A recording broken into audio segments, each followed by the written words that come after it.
아세요? 차, 붕붕 타는 차.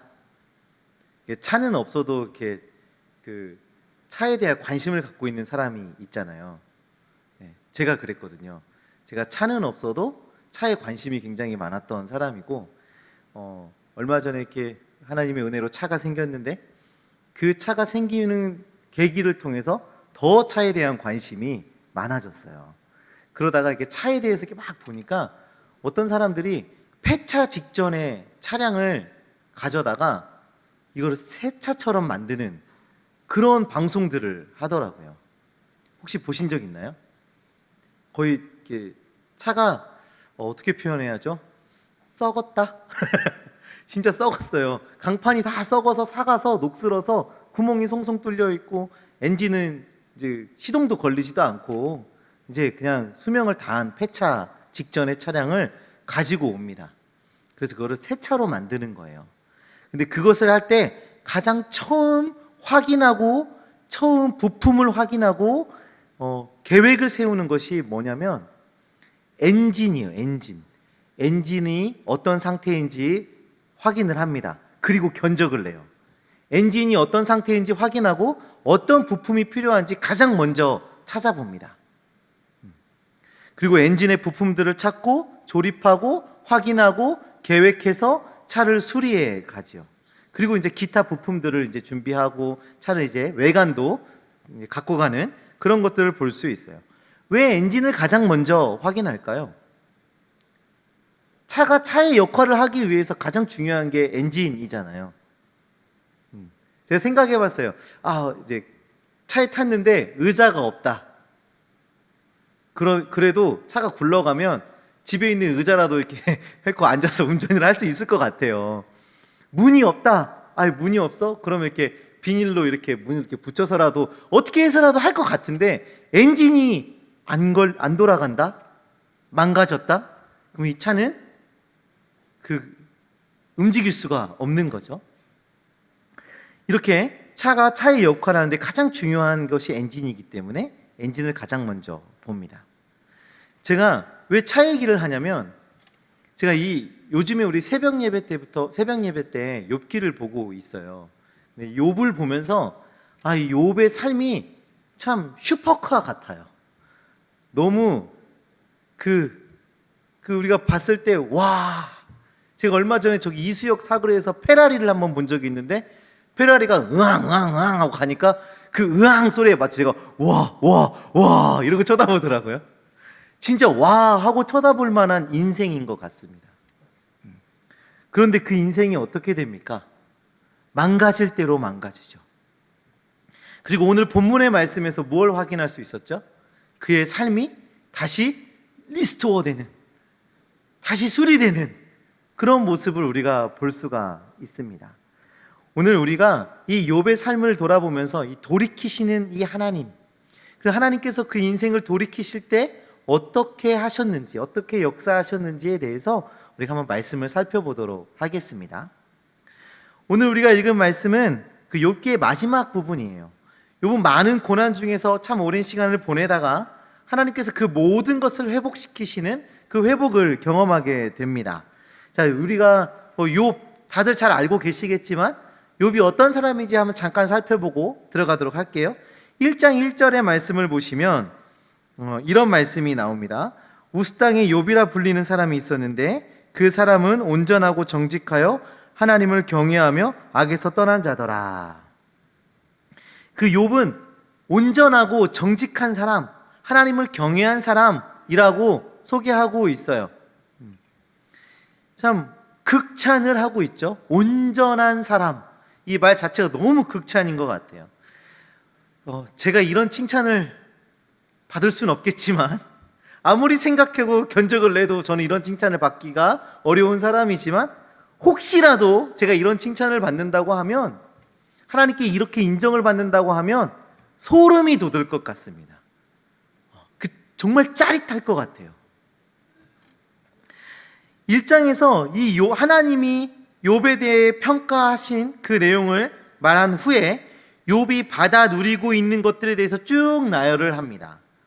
욥은 하나님을 경외하는 사람으로서 그 하나님을 향한 그 경외심을 가지고 그의 가정과 가정 경제를 잘 운영했어요. 그래서 아들이 7, 딸이 3, 그리고 양이 7,000마리, 낙타가 3,000마리, 소와 나귀가 각 500마리였다 라고 하면서 그의 가정과 가정의 경제에 대해서 쭉 나열하고 있습니다. 제가 이렇게 보니까 욥기서 설교를 청년부에서 5월 달에 5월 첫째 주인가 둘째 주인가 했던 것 같아요. 그때 제가 한번 말씀드렸는데 딸이 7이고 셋이고 양이 7천, 3천, 500마리 이렇게 얘기하는 것들이 당시 성경 시대에 말하고 있던 완전수들을 쭉 나열하고 있는 것이다. 그래서 이 욥의 삶이 그냥 그 온전함을 좀 잘 보여주고 싶어서 이런 숫자를 사용한 것이다라고 제가 설교했던 기억이 나는데요. 지금 그런 겁니다. 이 하나님 앞에 온전한 삶을 산 이 사람이 가정을 경영하고 또 경제 상황을 경영하는 그 모든 것들이 온전하게 이루어졌음을 극적으로 보여주기 위해서 정말 이런 것들을 쭉 나열하고 있는 것입니다. 뿐만 아니에요.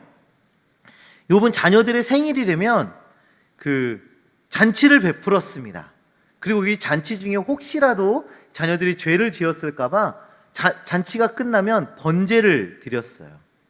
그러니까 죄에 대해서 다시 죄의 문제들을 해결하는 그런 제사들을 준비했다라는 것이죠. 참 이상적인 신앙인의 삶을 보여주고 있습니다. 그리고 가정에서나 경제 상황에서나 모든 것들이 그냥 그런 완전한 어디 하나 흠잡을 데 없는 그런 모습들을 보여주고 있죠. 그런데 어떤 일이 일어나요? 사탄이 와서 말하죠. 하나님, 욥한테 그렇게 복을 많이 주셨잖아요, 하나님. 나 같아도 그렇게 복 주시면 나 같아도 잘하겠네. 막 이러면서 하나님한테 얘기한 것 아닙니까? 하나님, 그거 다 뺏어 보세요, 한번. 그러면 욥이 그렇게 안 해요. 다 뺏어 보세요, 어디 한번. 하고 하나님하고 딜을 하기 시작을 해요. 그것으로 인해서 이제 그 욥이 큰 고난을, 고통을 겪게 됩니다. 하루아침에 자녀들을 다 잃게 되고 재산을 다 잃게 되고 그리고 건강마저 잃게 됩니다. 다 잃어버렸어요. 그리고 심지어 관계마저도 깨지게 돼요. 욥이 완전히 그런 게 모든 것을 잃고 고통 중에 있을 때 그 친구들이 옵니다. 엘리바스와 빌닷과 소발이라는 친구들이 욥을 찾아와요. 처음에는 욥을 위로하기 위해서 찾아왔어요. 친구가 고통 중에 있다고 하니까 자녀를 다 잃고 재산도 잃고 건강도 잃고 그렇게 힘들어하고 있다고 하니까 위로하기 위해서 왔습니다. 그런데 그들이 와서 욥에게 어떤 말을 했는 줄 아십니까? 이 엘리바스라는 사람은 권위로 욥을 짓누릅니다. 내가 한 환상 중에 한 영을 봤는데 그 영이 나에게 말했다. 하나님은 거룩하시고 하나님은 깨끗하신 분이야. 하나님은 선하신 분이야. 어떻게 사람이 하나님보다 더 거룩하고 선할 수가 있겠어? 너가 거룩하지 못하고 선하지 못한 거야 라고 하면서 그 영적 권위를 가지고 욥을 짓눌러요. 빌닷이라는 친구는 이런 말을 했어요. 욥의 자녀가 죽은 이유가 그들의 죄 때문이라고 얘기합니다. 욥의 자녀들이 하루아침에 10명이 다 죽었는데 그 자녀를 잃은 그 고통을 갖고 있는 그 부모에게 친구가 와서 한다는 소리가 네 자녀들이 죽은 이유는 네 자녀들이 범죄해서 그래. 이렇게 얘기했다고요. 소발은 어땠는 줄 아세요? 악인이 멸망할 때 받을 그 모든 것들이 욥에게 임할 것이다 라고 말했어요. 그러니까 죄인이 받아야 될 그 형벌이 욥에게 임한 것이다. 너 죄인이라 이렇게 벌 받는 거야. 다 받을 거야 그거. 이렇게 얘기한 거라고요. 이 엘리바스, 빌닷, 소발 이들이 욥의 마음을 더욱더 아프게 하고 있습니다. 한번 상상을 해보세요. 자, 여러분들이 대학에 떨어졌어요. 여러분들이 취업을 하려고 했는데 떨어졌어요. 직장에서 잘렸어요. 뭐 결혼을 준비하는데 좀 극단적으로 가보죠. 결혼식을 하루 앞두고 파혼이 됐어요. 자, 그런 상황이에요. 근데 제가 이 목사라는 사람이 여러분들을 신방한다고 가가지고 너 그럴 줄 알았어. 네가 그렇게 세상에서 죄 짓고 살더니 하나님 떠나서 그렇게 살더니 너 예배도 안 드리고 그렇게 살더니 너 그럴 줄 알았어. 네가 그렇게 사니까 하나님이 너 벌하신 거야. 이렇게 얘기했다고 상상해 보세요.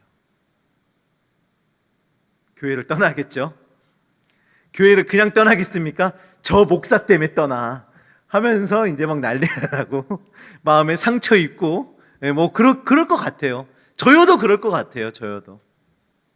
근데 지금 이 친구들이 그런 행동을 하고 있는 것입니다. 사실 이 친구들이 한 말은 성경의 진리로 따져보면 또 그렇게 틀린 말도 아니에요. 죄인은 벌을 받고 하나님 앞에 선한 자는 복을 받고 뭐 이런 성경적 진리들을 가지고 이야기를 한 것인데 하나님은 선하시고 의로우시고 거룩하신 하나님이다. 뭐 이런 얘기를 한 거예요.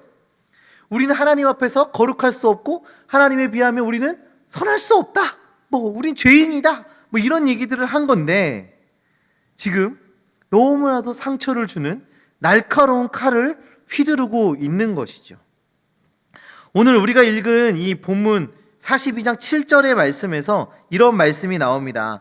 엘리바스에게 이르시되 내가 너와 내 두 친구에게 노하나니 이는 너희가 나를 가리켜 말한 것이 내 종 욥의 말같이 옳지 못함이니라. 하나님이 이들의 행동을 보고 평가하셨는데요, 옳지 않다. 그 너희들의 행동에 내가 노하였다라고 말씀하고 계십니다. 8절에서는 이들에게 우매하다라는 평가까지 하고 계십니다.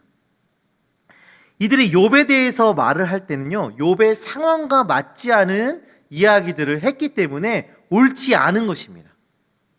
그리고 이들이 그런 이야기들을 할 때는 하나님의 징계와 형벌에 대해서 얘기를 할 때는 하나님의 은혜에 대해서도 함께 얘기를 했어야 돼요.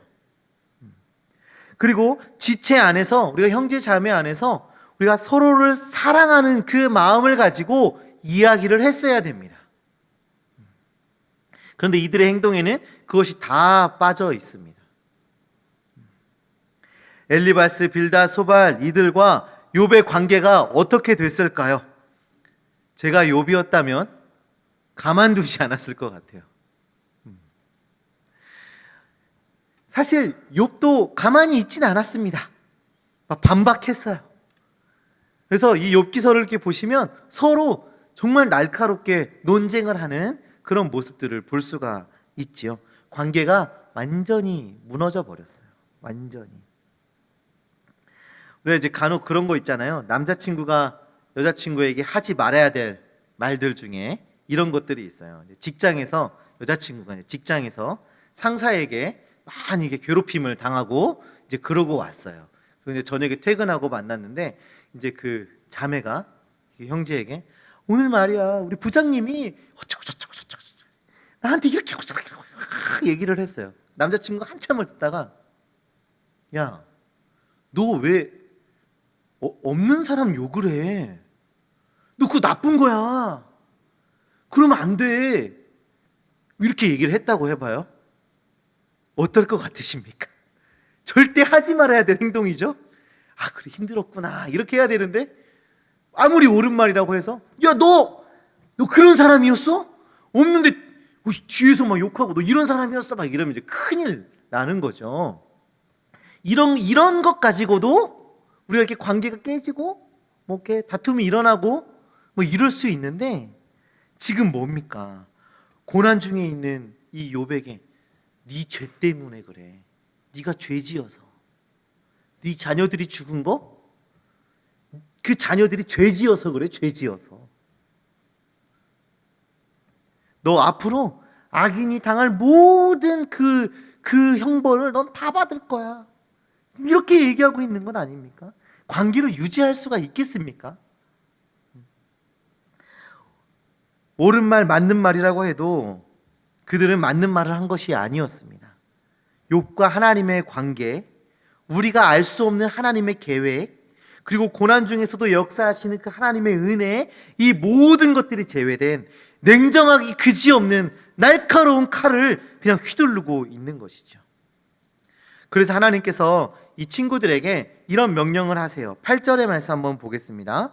8절 말씀을 보시면 하나님 이런 명령을 하고 계시는데, 그런즉 너희는 수소 7과 순양 7을 가지고 내 종 욥에게 가서 너희를 위하여 번제를 드리라. 내 종 욥이 너희를 위하여 기도할 것인지. 욥에게 가서 번제를 드리라 말하고 있습니다. 그리고 더 놀라운 것은 내 종 욥이 너희를 위하여 기도할 것인즉 내가 그를 기쁘게 받으리니 라고 말하고 있죠. 하나님이 그렇게 말씀하고 계세요. 욥이 그들을 위해서 기도해 줄 것이다 라고 말씀하고 계신 것입니다. 하나님께서 지금 욥과 이 세 친구들 간의 그 관계가 회복되기를 바라고 계심이 잘 드러나는 말씀이지 않습니까? 이런 하나님의 말씀은 10절 이하에서도 잘 드러나고 있는데요, 10절부터 그 이하의 말씀을 보시면 욥이 이제 회복되어지는, 하나님께서 회복시키시는 그 모습들이 쭉 나열이 되어 있어요. 10절에 여호와께서 욥의 공경을 돌이키시고 라고 말하고 있습니다. 욥이 겪고 있는 모든 어려움, 그 공경에서 욥을 건지신 겁니다. 욥이 겪고 있는 그 모든 일 가운데서 건지셨어요. 그리고 갑절의 은혜를 주셨다라고 하시면서 그 12절에서부터의 말씀을 보시면 우리가 1장에 나왔던 욥이 그 삶 속에서 누리던 그 모든 것들이 갑절로 갚아지고 있음을 볼 수가 있어요. 그리고 13절의 말씀에서도 아들이 7, 딸이 3명, 다시 또 그 자녀들을 얻게 되는 그 은혜를 확인할 수가 있습니다. 가정이 다시 회복이 되는 것이죠. 그리고 이후로 욥이 140년을 더 살았다라고 성경이 증언하면서 욥의 그 건강도 온전히 회복되어졌음을 확인할 수가 있습니다. 1장에 나오던 욥에 대한 그 소개와 욥이 누리고 있던 그 삶의 모든 것이 회복되고 오히려 고난 이후에 갑절의 은혜를 누리고 있음을 보여주고 있는데요, 이 회복과 이 은혜는 무엇으로 시작되는 줄 아십니까? 어떻게 시작되고 있는 줄 아시나요? 욥이 그의 친구들을 위하여 기도할 때라고 성경에서 이야기하고 있어요. 욥이 모든 공경에서 벗어나고 갑절의 은혜를 누리는데 그 앞에 욥이 그들을 위하여 기도할 때라고 그 시점에 대해서 분명하게 성경이 말해주고 있는 것입니다. 하나님께서는 욥과 이 세 친구의 관계가 회복되기를 너무나도 바라고 계셨습니다. 정죄하고 변론하고 서로에게 상처 주며 서로 논쟁하던 이들이 상처받은 자에게 더 상처를 주고 서로에게 날카로운 칼을 휘두르던 이들이 자신들의 죄를 회개하고 서로 간에 화목을 이루기를 하나님은 원하고 계셨던 것입니다. 사랑하는 청년부 여러분, 삶의 공경에서 회복에 이르는 첫 번째 단계는 용서입니다. 관계의 회복입니다. 1장에서 욥은 하나님과 온전한 관계, 그리고 가정과 가정 경제도 모든 것도 다 온전한 그 복을 누리며 살고 있었는데 이 모든 것이 파괴되고 마지막에는 관계까지 파괴가 되었잖아요. 처음에는 자녀, 가정이 먼저, 그다음에 경제적인 것, 이런 것들이 쭉쭉쭉쭉 개인적인 것들이 파괴되고, 그러고 나서 관계가 깨져갔어요. 그런데 회복하는 모습을 보게 되면 가장 먼저 관계가 회복되어지고, 그리고 경제, 가정, 건강, 이런 것들이 회복되어지는 것을 성경이 보여주고 있습니다. 우리 안에 용서가 일어나야 돼요. 용서, 관계의 회복이 일어나야 합니다. 사실 제 안에도 용서가 되지 않은 상처들이 있어요. 지금도 있어요. 생각만 해도 그 가시가 돋아나는 그런 일들이 있습니다. 가끔 제가 그렇게 막 험한 말을 하는 사람이 아니거든요. 이렇게 어렸을 때부터 착하게 자라가지고 막 험한 말을 잘 안 해요. 그런데 특정한 어떠한 인물, 어떠한 사건들에 대해서 얘기할 때 제 안에 막 분노가 들끓고 날카로운 말들을 쏟아내는, 제 안에 용서되지 않은 그런 모습들이 저 안에도 있습니다. 그래서 그것들을 가지고 제가 몸부림을 쳐요. 그런데 제가 오늘 이 말씀을 보면서 제가 깨달은 것이 있습니다. 그들을 위하여 기도할 때 저는 그들을 용서해야지 생각은 했는데 기도하지 않았더라고요. 성경이 분명히 그 관계 회복에 대해서 그 원리를 이야기해주고 있잖아요. 가장 먼저 하는 거 기도하는 것입니다. 기도하는 것. 우리 함께 그런 기도하는 사람 되어지기를 간절히 소망합니다. 관계 회복을 하기 위해서, 용서하기 위해서 내가 먼저 기도할 수 있는, 그들을 축복할 수 있는 그런 사람들 되어지시기를 간절히 소망합니다. 우리 함께 해봅시다. 네, 우리 함께 해서 용서하고 회복하고 하나님께서 공경에서 돌이키시며 또 우리에게 갑절의 은혜를 허락하시는 그 하나님을 경험하시기를 간절히 소망합니다. 우리 이 시간에 함께 기도하셨으면 좋겠는데요, 혹시 내 안에 상한 마음이 있습니까? 회복해야 되는 그 관계가 있습니까? 우리 하나님께 구하시길 바랍니다. 하나님, 회복시켜 주시옵소서. 우리의 상한 마음 치유하여 주시옵소서. 또 관계 가운데 어려움이 있고 내가 용서해야 하는 그 어떠한 대상들이 있습니까? 하나님, 내가 용서할 수 있도록 내 안에 담대함을 주시고 나에게 힘을 주시고 나에게 너그러운 마음을 주시고 주님의 그 사랑을 나에게 허락하여 주시옵소서. 함께 기도하셨으면 좋겠어요. 또한 우리가 경험하고 있는 그 공경, 그 어려움 누구보다 잘 알고 계시는 분이 우리 하나님이십니다. 내 안에 있는 아픔, 상처, 어려움 누구보다도 잘 알고 계시는 분이 하나님이시고 그걸 또 완벽하게 회복시키실 분도 하나님이십니다. 그 하나님께 우리의 모든 건 내어 맡기며 함께 기도하며 나아갔으면 좋겠습니다. 우리 다 같이 기도하시겠습니다. 주 할렐루야. 하나님 아버지 감사합니다. 하나님 아버지, 또 우리 안에 상한 심령이 있습니다. 하나님, 우리 안에 꼬여